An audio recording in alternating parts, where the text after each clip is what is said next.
Good evening, everyone. I'm Kathleen Nicholas with the Friends of the Simsbury Public Library, and I'd like to welcome you all here tonight.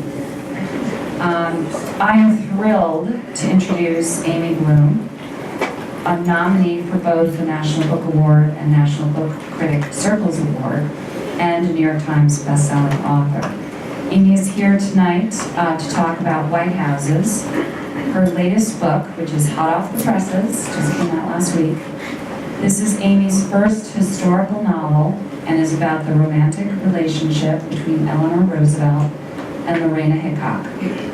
The Star Library Journal Review said that Amy brings the Roosevelts and their world vividly to the page, giving an unforgettable voice to a larger-than-life Lorena, an original, richly textured, and beautifully written story. Love story. Amy's short stories have appeared in Best American Short Stories, Prize Stories, the O. Henry Awards, and numerous anthologies here and abroad. She's written for The New Yorker, The New York Times Magazine, The Atlantic, among many others, and has won a National Magazine Award for her fiction. She lives here in Connecticut, has taught at Yale University, and is now Wesleyan University's Shapiro Silverberg Professor of Creative Writing. Please join me in welcoming Amy Bloom.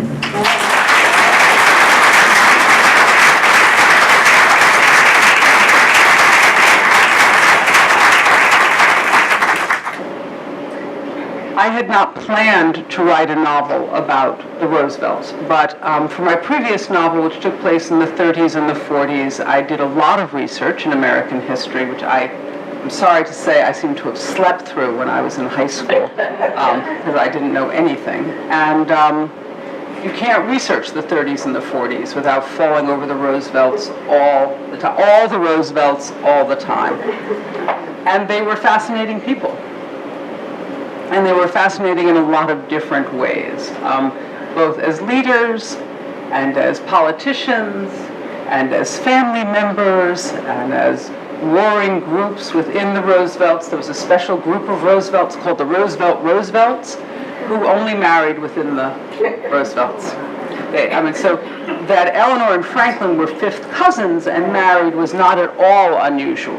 There were probably 20 marriages of fourth and fifth cousins within the Roosevelts.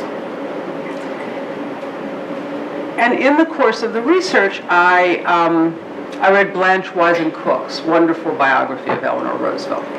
And she makes very clear in the first volume that having read correspondence between Lorena Hickok, who was then the most preeminent female journalist in the United States. She was the first woman to have a New York Times byline.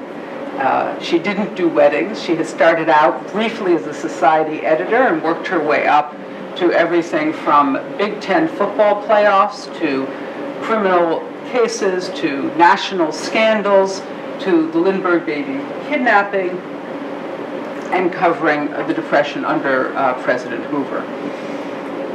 And she refers to these letters, and I had looked actually at reviews of her book. It had come out in the early 90s, and I was fascinated to see sort of the assaults on her veracity as a historian, which is sort of lots of mainstream historians saying, this simply cannot be the case. And essentially the argument, as I understood it, was, everybody knows Eleanor Roosevelt was a saint. And I thought, that seems so unlikely, that she was not a person, that she was just a saint. And so I went to the Roosevelt Library, which is a joy, and went to the archives and asked to see the letters, all 3,000 of them, all 18 boxes, and they put them in carts. It's kind of like a dim sum brunch in New York. You know, they just kind of send them past you, sort of stacks of 3 or 6 at a time, and you can stay there for as long as you like until the library is closed at about 5, and come back the next day, and only with a pad of paper and a pencil. And the letters were beautiful in every way. I mean, first of all, that was back in the day when people had penmanship, so they were literally beautiful. And also, they were markers of a long, long relationship. These women were close for 30 years.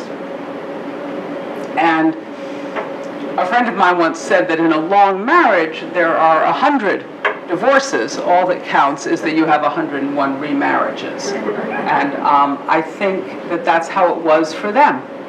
They started off with a passionate romance and moved on to friendship and ups and downs and flare-ups of the passion and an enduring relationship. They celebrated a private Christmas Eve together for 30 years, sometimes during years in which they had barely spoken to each other, but they never stopped corresponding.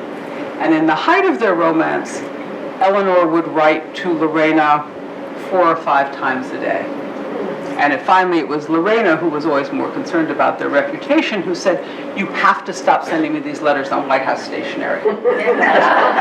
There's nobody who doesn't notice this." And so they came up with some sort of standard unmarked stationery. So the two things that really compelled me were, one, this love story that had been disappeared from history, and sometimes quite forcefully. The White House press office used to tear Lorena's picture out or snip it out of negatives before reprinting the photographs, because she lived in the White House. She was in and out of the White House, often mostly in, for 12 years, for all of Roosevelt's terms. And her bedroom adjoined Eleanor's, because Franklin and Eleanor had separate bedrooms, and hers had previously been Eleanor's sitting room. So there was a door adjoining them. And I thought, what can it be like to look at your own family album and see that you are not in the picture where you know you sat? That the poem that you recited for the Easter dinner, you are not standing at the head of the table. The song that you sang by the fireplace at Christmas, you're not there. So that really moved me, and I found myself thinking about that a lot. The other thing was the way in which they had been for each other, sort of lost and found and lost and found again. These were not kids when they fell in love. These were grown women who had had very full lives and had no expectation of romance in their lives at this point at all. And to have found each other and then have broken up and been on bad terms and been on good terms and still persevered through other relationships and great obstacles, including the world in which they lived, was also very moving and interesting to me. So those are the two things that brought me to the book. I thought I'd read a little bit, and then we can talk about things. Still a little daunted by the mic.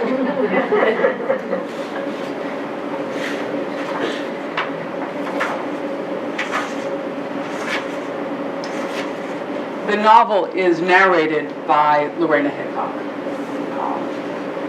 And the center of the novel is a weekend in late April 1945. It's a couple of weeks after Franklin has died.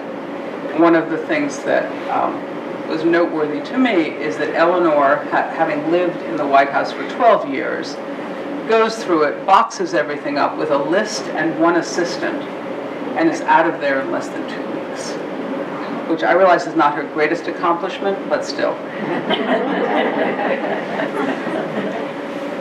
There's no love like old love. I've done the flowers as best I could. I got stock and snapdragons, pink roses and daffodils from the Italian florist, and I've put a vase full in every room. I've straightened up the 4 rooms, which were already neat. The radio still works. The record player works too. And someone has brought in albums of Cole Porter and Gershwin, and there is one scratchy record of La Boheme with Lisa Pearley from when I was a more regular visitor. I've gone to the corner grocery twice. Eggs, milk, bread, horseradish cheese, sardines, and I had to go back again because there was no can opener. And up the street one more time for booze. I hope that at 5 o'clock we'll be drinking sidecars. I bought lemons.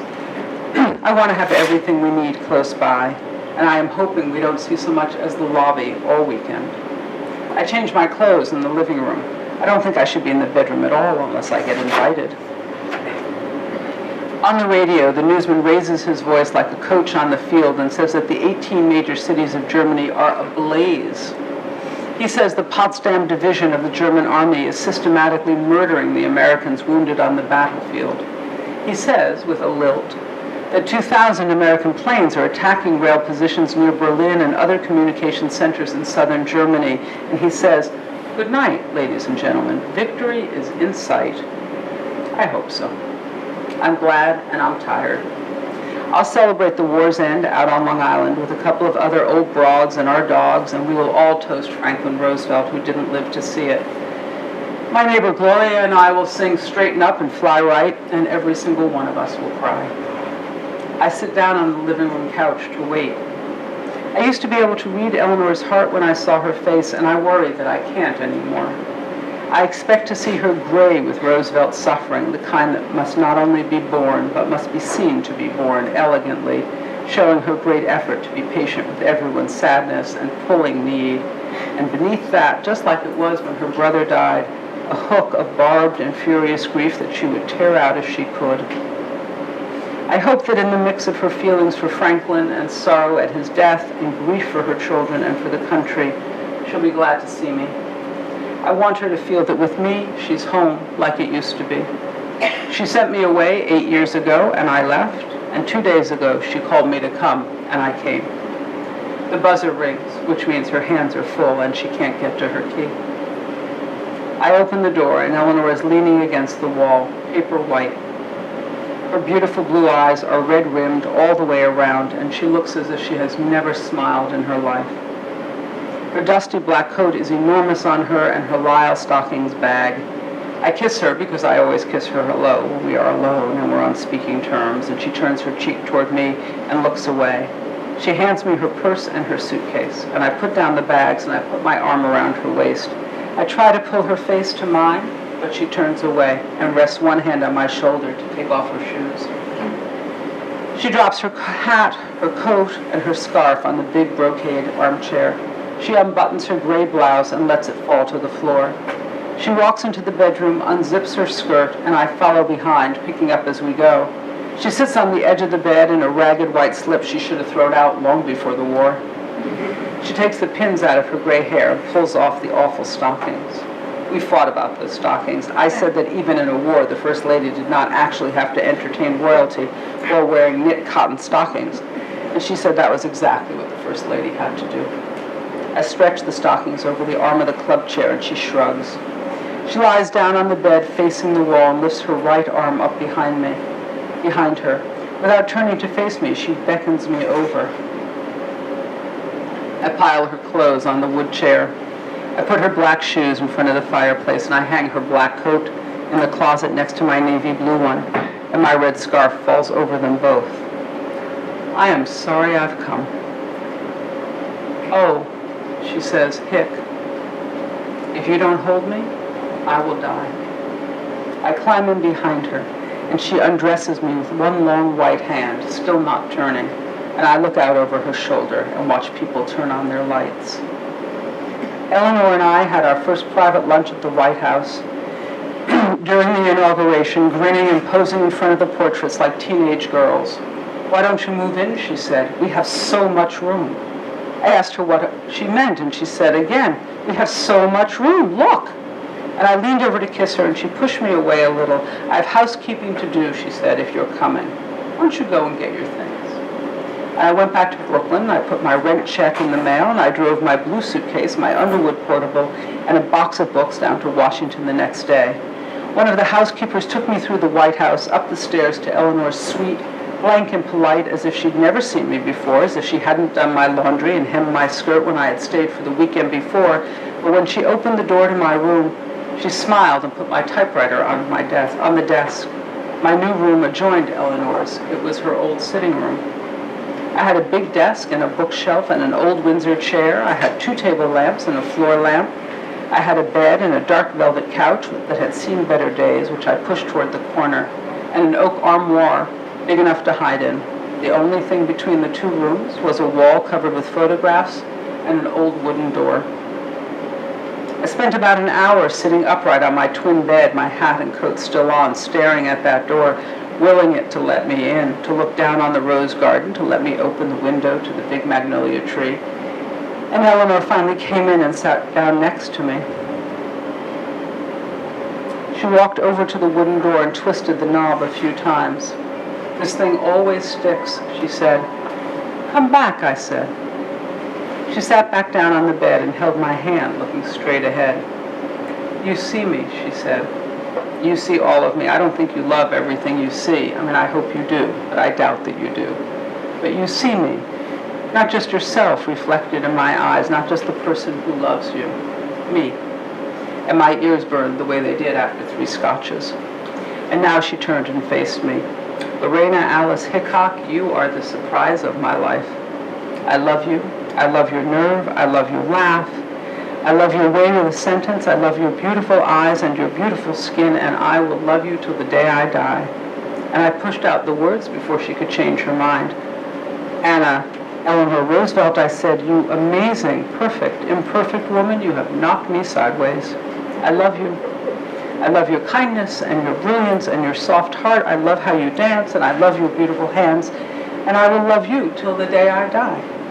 And I took off my sapphire ring and slipped it onto her pinky, and she unpinned the gold watch from her lapel and pinned it on my shirt, and she put her arms around my waist, and we kissed as if we were in the midst of a cheering crowd with rice and rose petals raining down on us.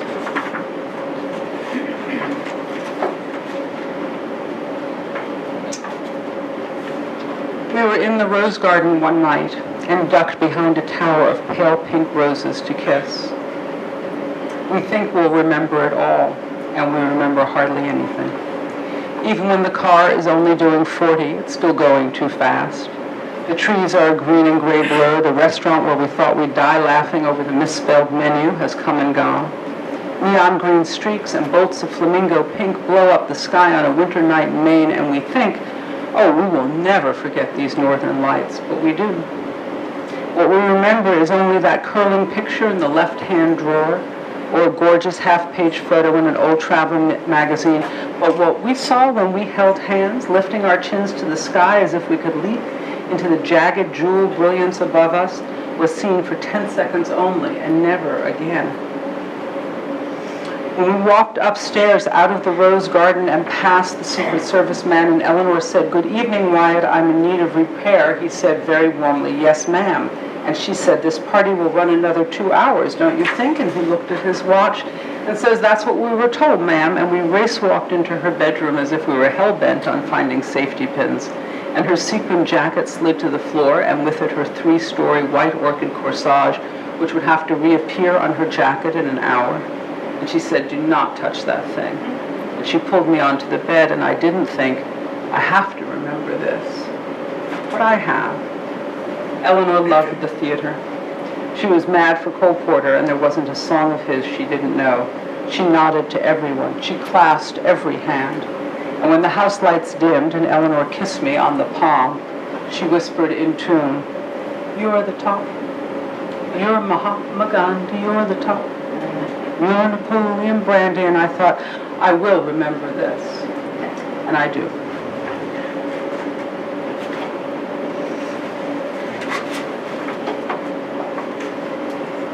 She moves into the White House and out of the White House in the course of the 12 years. She gives up her job as a reporter to be with Eleanor and to serve the family and the Democratic Party.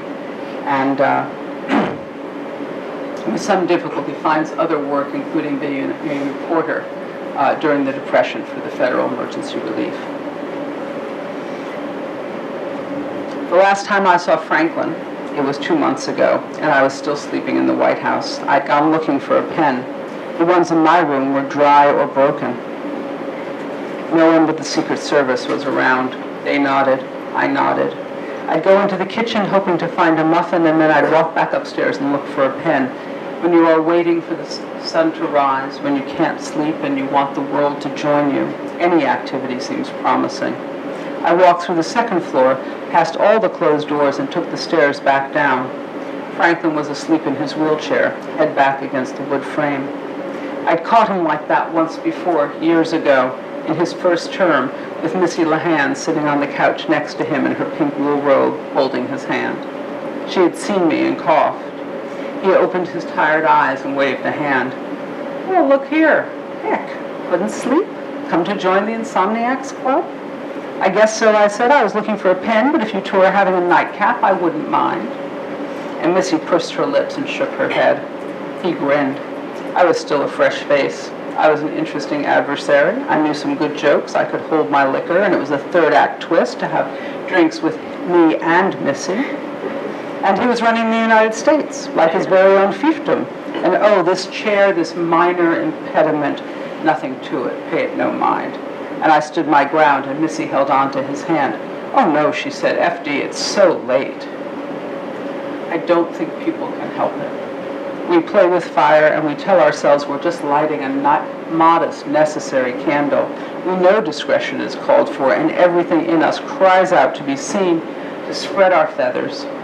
You're in a bar on West 19th Street filled with Italians and romantic tourists, and you put your hand over hers in an unmistakable way, right between the martini glass and the antipasto, and you don't move it until the waiter comes and clears his throat to announce the specials. You're at a gathering of people who are not your friends, and no one has twigged about the two of you, and you hear yourself call her darling in front of a roomful.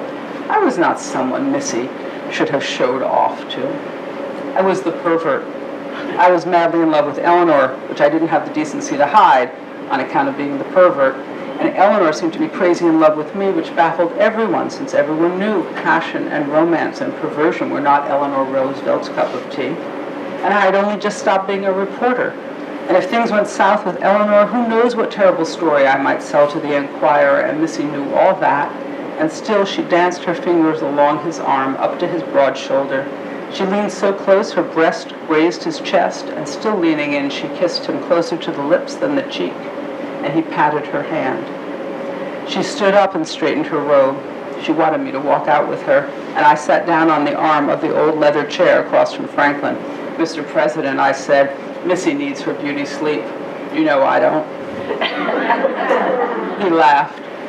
"My dear," he said to her, "Hick'll keep me company for a little while." And she stood in the doorway, grinding her teeth.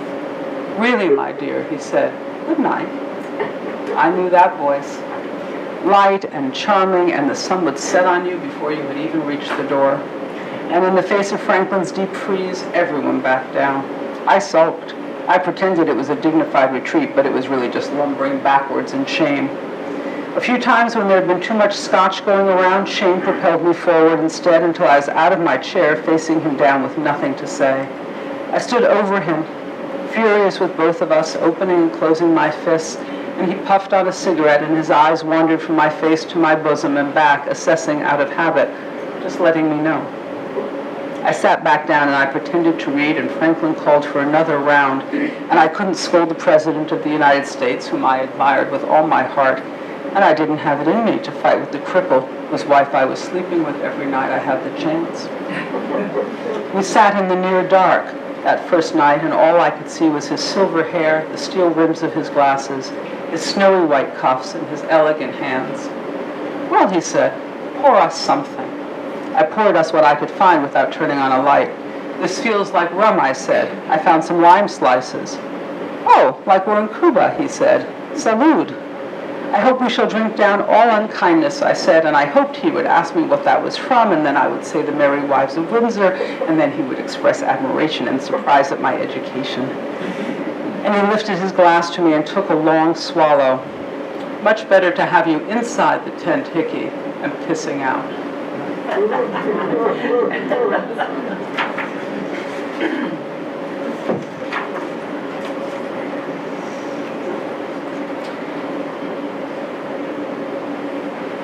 The Secret Service man came in from the hall, and Franklin lifted his chin.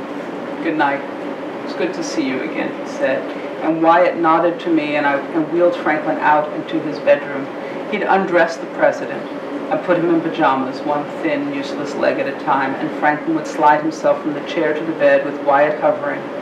And Wyatt, Secret Service through and through, made sure the whole procedure was as businesslike as possible. I'd seen it a few times, the transition from the car up the stairs, Franklin carried like a tired child by a big man. It was impossible to find an elegant position. It was impossible for him to be anything but powerless, and because of that, foolish. When he was carried, all of his women looked away. They loved him. History should show him to be a great man and a great leader and a silver-tongued con man and a devil with women, but if it doesn't show that they adored him, it's not telling the truth. They loved him not despite being a cripple, but for it. Before the polio, once he'd made himself assistant secretary to the Navy, women fell for the big smile and the flashing teeth against his beautiful tan, and the dimple and the arrogant, defiant chin and that strong thrust of Roosevelt drive. But I don't think there's a woman on earth who doesn't like it when a big, strong man is brought a little low. Need is like a handful of salt on the fire for most of us, and he was a hell of a man before the polio. And polio, I think, made him irresistible. We sat together until he fell asleep in the chair, and I left the room, telling the new Secret Service man to be careful. Thank you.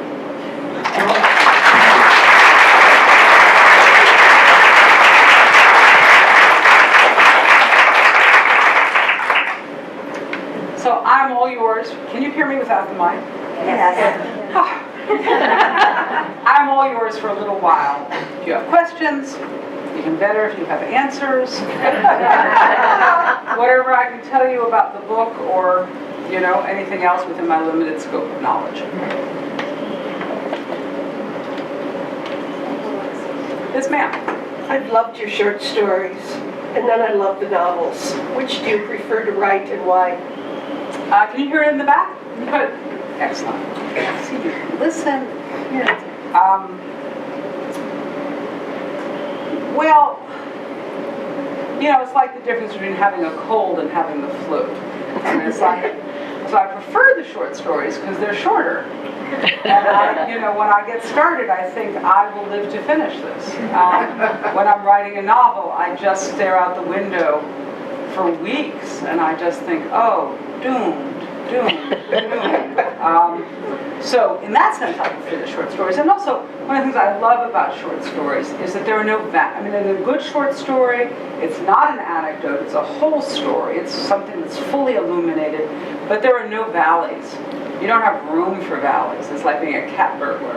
You got to get in and out, not drop anything, not make a mistake, and move on.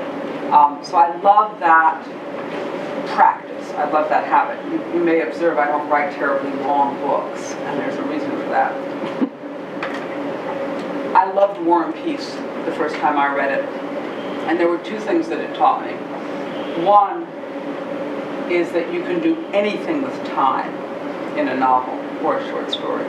And there's a great passage in War and Peace in which everybody's standing around the pianoforte and the streams of golden light are coming in and the dust is sort of blowing over the beautiful wood parquet floor, and you see sort of the rustle of the taffeta skirt. And the next paragraph says, 7 years later. And I thought, I want to do that. The other thing I noticed in War and Peace were those terrible and interminable wheat threshing scenes, of which there are, in fact, 8. And I thought, probably I don't have to do that. Probably I can leave out the wheat threshing scenes. And so in short stories, there's never a reason for a wheat threshing scene. And when I am writing a novel, I think maybe just like half a wheat threshing scene would be plenty. So I like writing them both. I feel like each style makes me better in some ways. I started writing late, and so my wish is never to write the same book twice, but to keep writing different kinds of books, different kinds of novels, different kinds of... That's why I like to go back and forth between the contemporary and the past. So I find them all... I know that there must be writers who are just giddy with anticipation about writing, but I am not one of them. I just feel, as the Yale doctor said, I feel that I am in a car driving on a narrow path through a dark forest with one headlight. And the good news is one headlight's enough. Anything else? Yes, ma'am. In your research about Hick, did Eleanor support her once she started living in the White House? Well, she immediately got a job, actually, which was arranged by, it's hard to say whether it was arranged by Eleanor or Franklin, but she became an investigative reporter for the Federal Emergency Relief Fund and did that job for 2.5 years. So she made her own living. There were certainly periods I mean, Eleanor had access to a lot of money, and Lorena grew up dirt poor in South Dakota with absolutely no other forms of support whatsoever. So Eleanor would give her hand-me-downs and send the clothes to the tailor and have them recut. She often, every couple of years, sent her a winter coat. A couple of years when Lorena lived out in her little rented house on Long Island, Eleanor, as a Christmas present, paid the coal bill. But by and large, Lorena supported herself, and I think that was very important to her. Later in life, she went back to writing full time and published 5 moderately successful books, including 1 bestseller. And I think that was also very important to her. And for me, as a writer, I had found this story so heartbreaking, you know, in all of its ups and downs, and what both of them had given up and where they had found themselves later in their lives, that I found it really very hard to sort of push myself through the end, and then discovering that she had, in fact, written 5 more books and published successfully, and come to love the apartment that she moved in, which was back in Hyde Park, was a great comfort for me. Yes, ma'am. What kind of books did Lorena write? Well, she was a journalist through and through. So her most successful book was a young adult book about the life of Helen Keller, which became a Book of the Month Club and a bestseller. And she also did a history of labor in America, possibly a more popular subject then than now. And she wrote one book about Eleanor Roosevelt as First Lady. I think it was not, it was not unsuccessful, but I think even by her own standards, her wish to protect Eleanor was so great that there was a certain flatness in the book. And you can read in Lorena's own descriptions when she's traveling with Eleanor Roosevelt, which she did as Franklin was running for president in the first term. You know, she travels with her, and there's just sort of a kind of pleasant neutrality, and you understand why, but it doesn't make for the most interesting prose. Yes, ma'am? I'd like to know, how did they meet? How do they meet? They meet because Lorena has just finished covering the Lindbergh baby kidnapping in New Jersey. And like a lot of reporters at the time, she was just stunned by the level of sort of corruption and dishonesty that she was experiencing with the FBI and the police, and the sort of oddness of the eyewitnesses and the oddness of the evidence. And as she is sort of relentlessly complaining to her editor, he finally says, "You're not going to get where you want to go with this. Lindbergh is a national hero." And Lorena basically says, "And a Nazi." And he goes, "And a national hero." So she leaves the case because it's not going to go anywhere for her. She's not going to be able to pursue what she wishes to pursue. And he says, "Well, why don't you go meet Eleanor Roosevelt?" People say she's dull but pleasant. And so she goes to Albany to meet Eleanor Roosevelt, and they are very taken with each other. And she offers to the Associated Press that she will now cover the future possible First Lady in Roosevelt's campaign for the presidency.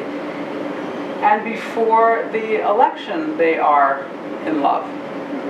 They go off on a long train ride and stay up all night.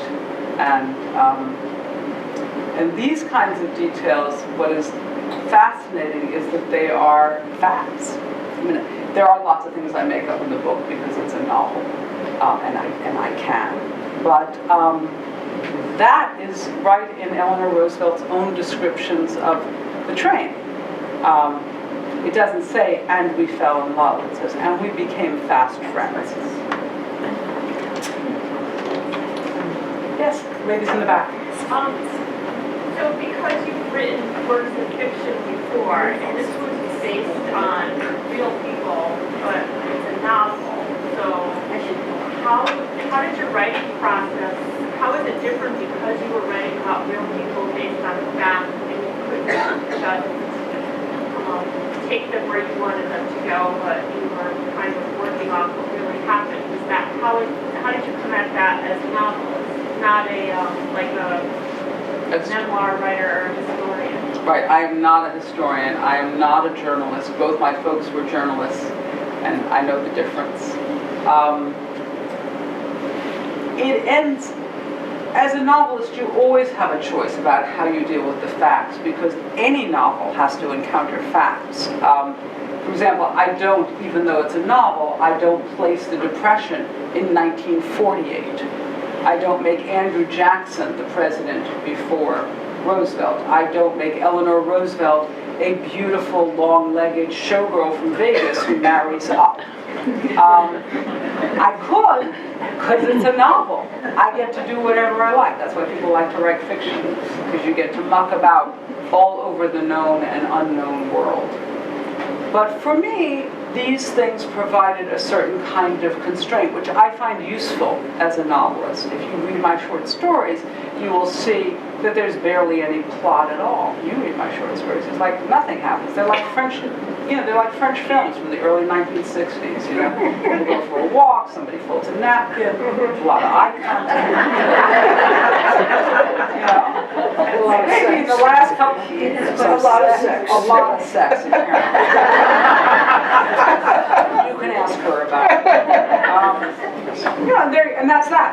But with the novel, I like to have a framework. I like to have facts that I am working with. So in Lucky Us, although it's completely a work of fiction and based on no actual characters, they make a trip from the West Coast to the East Coast. I follow the actual highway.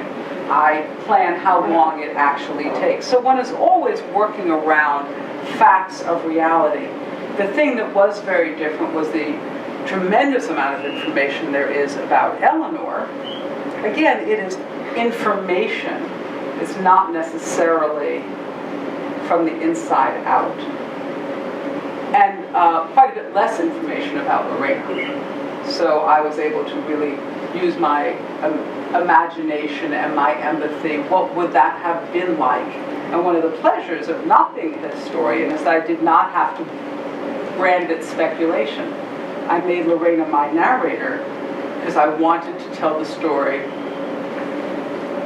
as it might have been seen by someone who was an outsider and a journalist, so therefore two kinds of observer, and also the subject of a lot of the things that had been going on and written. I mean, this is a woman who had to wake up in the morning and see that Time magazine has, described her in a series of unflattering descriptions, and that she was basically understood to be sort of the nanny, somebody who was sort of nipping at Eleanor Roosevelt's heels to get her from appointment to appointment, which is, I think, not how she had seen herself. So for me, the challenge was to write within the framework of the facts, but that also didn't keep me from imagining. Somebody else have a question? Yes? You said you didn't start writing until later in life. Why do you think you didn't start writing until later in life? Well, I like to blame my children. I have 3 kids. I started a family when I was 21. I had a full-time job and a husband.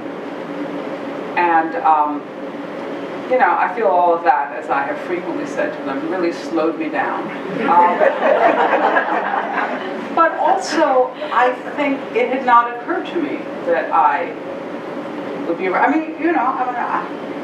that's like your normal, it's like your not unusual, geeky, oddball, book-reading child. One who's standing on sort of like the edge of the playground, sort of muttering Shakespearean threats at other girls in the middle of dodgeball. But I thought I grew up to be a professional reader, actually. I really liked the idea that that might be a job.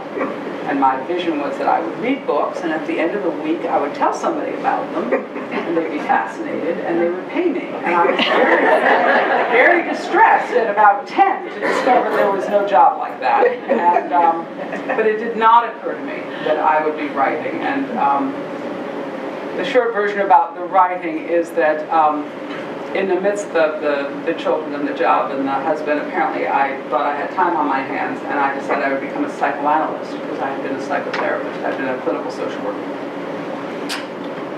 So I met with the guy who said he would be my training analyst, and that was great. We had a good time, and I came back and I drove past the school where I had gone to college, where I had worked as a bartender, and my job as a bartender, because I was the most junior, that was also back in the day, you didn't have to be very old to be a bartender, and my job at the university, because I was the most junior bartender, was to wake up the most elderly guests at the end of the party. As I send them home, just go, oh, Mr. Jones, it's, you know, it's the end of the party.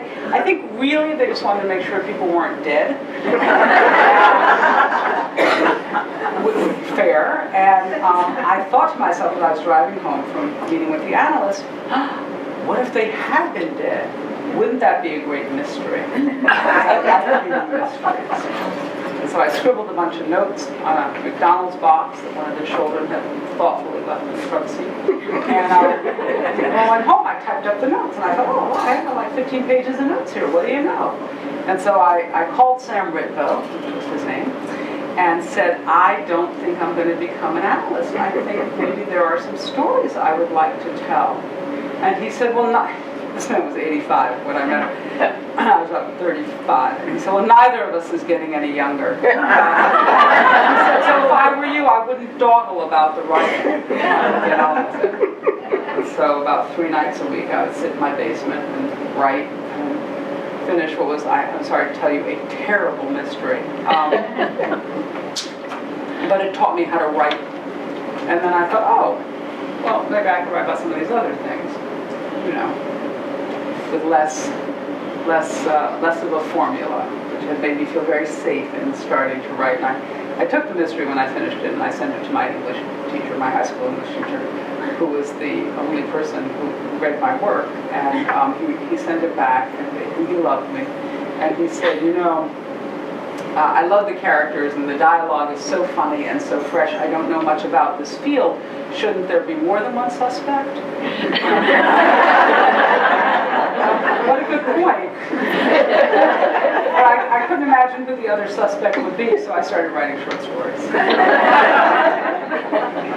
And I feel like I just had to grow up. I think it's wonderful, you know, if you're a very young writer and you have great success or great opportunity at 24 or 25, but I would not be this particular writer if I had not had the kids and the work life and the bartending and so on. I think that really had a tremendous impact on me as a writer. My kids joke that I only write about 4 things: love, sex, death, and family. And they are right. Those are my subjects. Yes? I wanted to say, well, it's wonderful reading, and I look forward to buying and reading the book.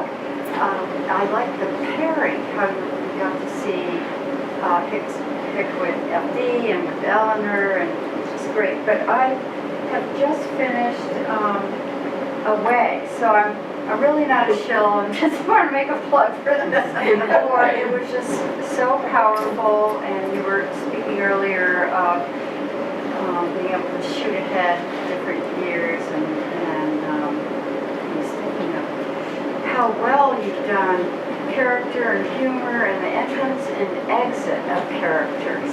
I really enjoyed this just panorama of all kinds of people, and also that our protagonist here, Lillian, is not likable at first. So I like the idea of difficult, challenging at first, and she seems to betray her, someone who's been helping her and steals her job as a seamstress. But later, she meets Chinky and these other characters. It's just so rich and so good, and so I came away with a great sense of solidarity amongst women, and how we hold each other up and defend one another, and survivors in so many ways. I think that's all, and I very much. Thank you very much. I appreciate it. Yes?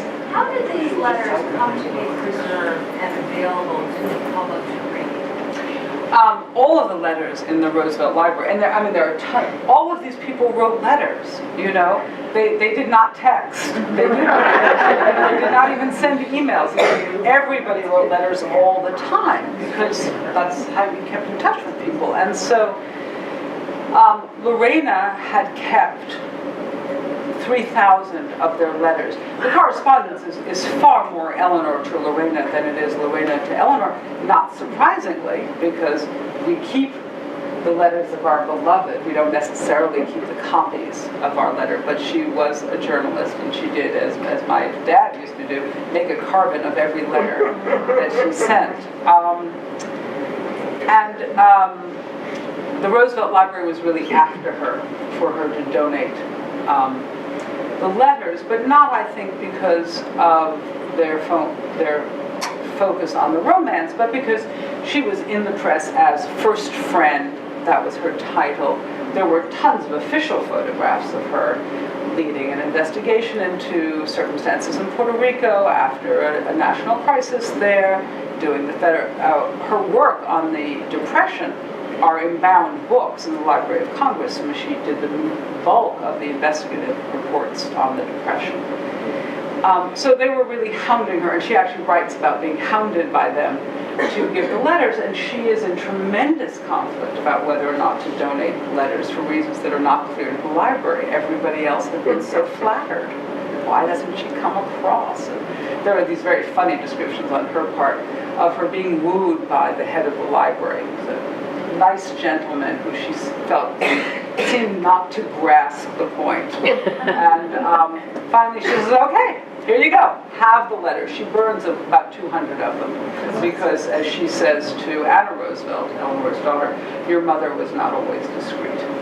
And she donates them, and she just says, you cannot open the boxes until 10 years after my death, because Eleanor has already passed.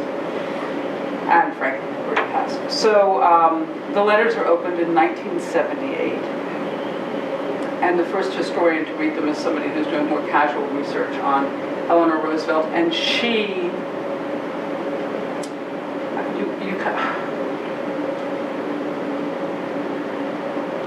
my whole life I've had my parents, one on each shoulder, my father saying to me, just tell them the truth. And my mother saying, it doesn't hurt to be nice.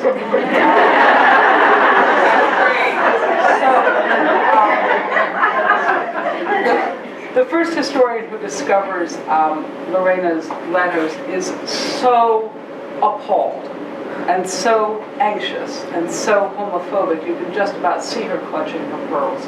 And she writes a book in which she basically says, over and over and over again, it can't possibly be that these letters mean what they say. Which to me is sort of like saying, you can't possibly be sitting there in jeans and brown suede shoes. It's like you're looking at the letters. They are saying things like, I long to kiss the northeast corner of your lips and lie beside you all night. And I'm reading these letters and going, have never written that to a pal.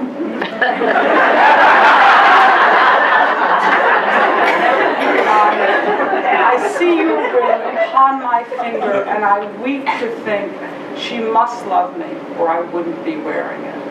Again, never written to a pal. So that was the first response to the letters.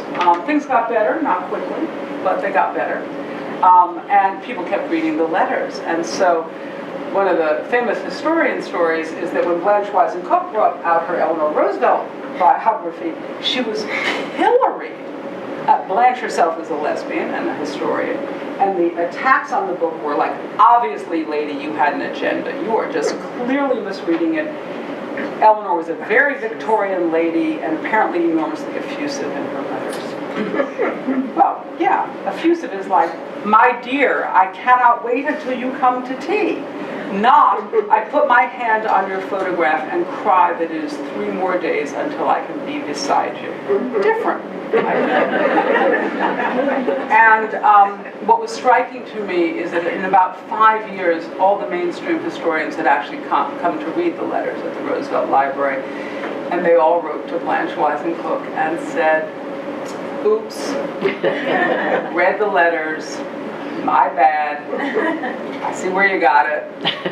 Now were these public apologies? Not so much, but people did eventually leave letters. Yes, ma'am. How did, were her children and the family, fully aware of this relationship when it was happening, and were they shocked when the letters were revealed? I think sort of a combination. I would say to all of you folks who have children, please tell me exactly how cognizant your children are about the nature of every relationship you have. Maybe not so much. One of the things that, again, was very funny is that you would see historians in their effort to demonstrate that Eleanor could not possibly have had a romance or a personal life or a love life, doing things like asking her grandchildren. I thought, oh, please don't ask my grandchildren how they have assessed my life. So they'd say, Curtis, you were 6 when your grandmother was the first lady. Do you think she was having an affair with you? Who asked people's grandchildren how they assess their lives? I think it's stressful enough for our children to imagine that we have personal lives. So the children varied. A couple of the sons were much more like, I don't care what she did, they loved each other, who knows what happened. Fair enough.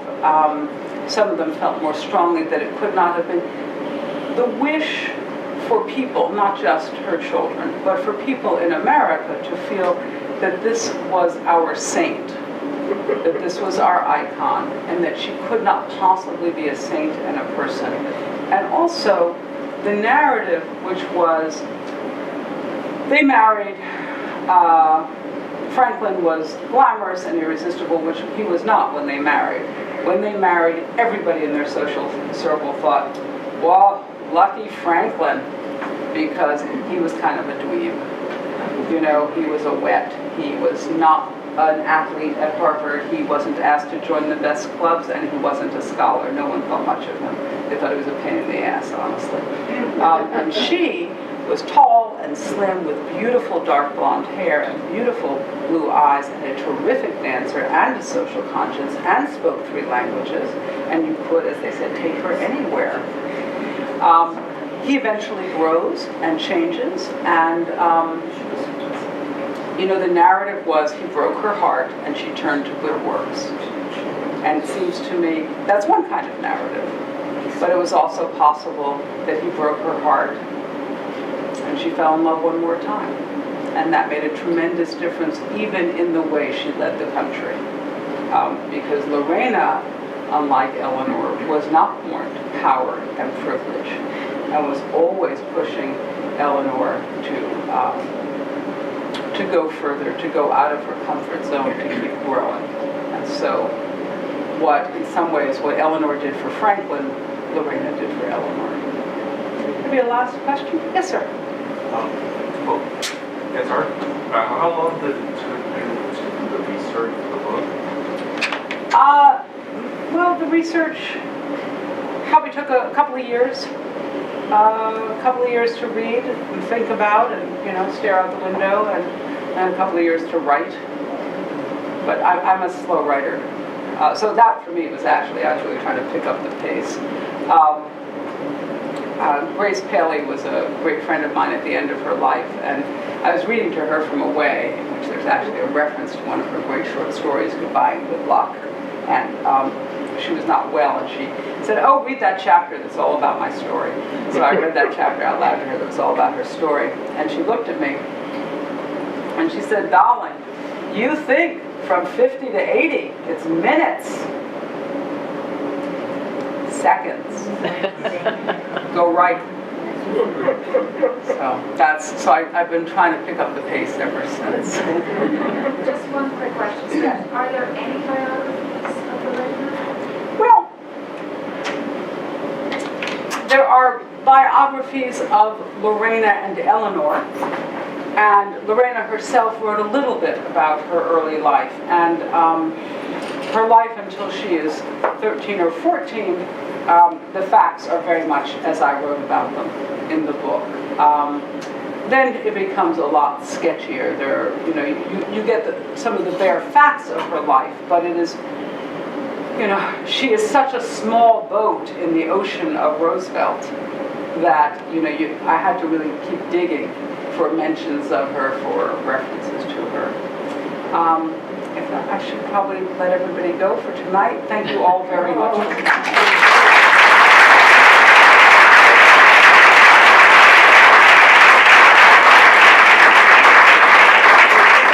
Funding for Simsbury Community Television is provided in part by contributions from viewers like you. Thank you.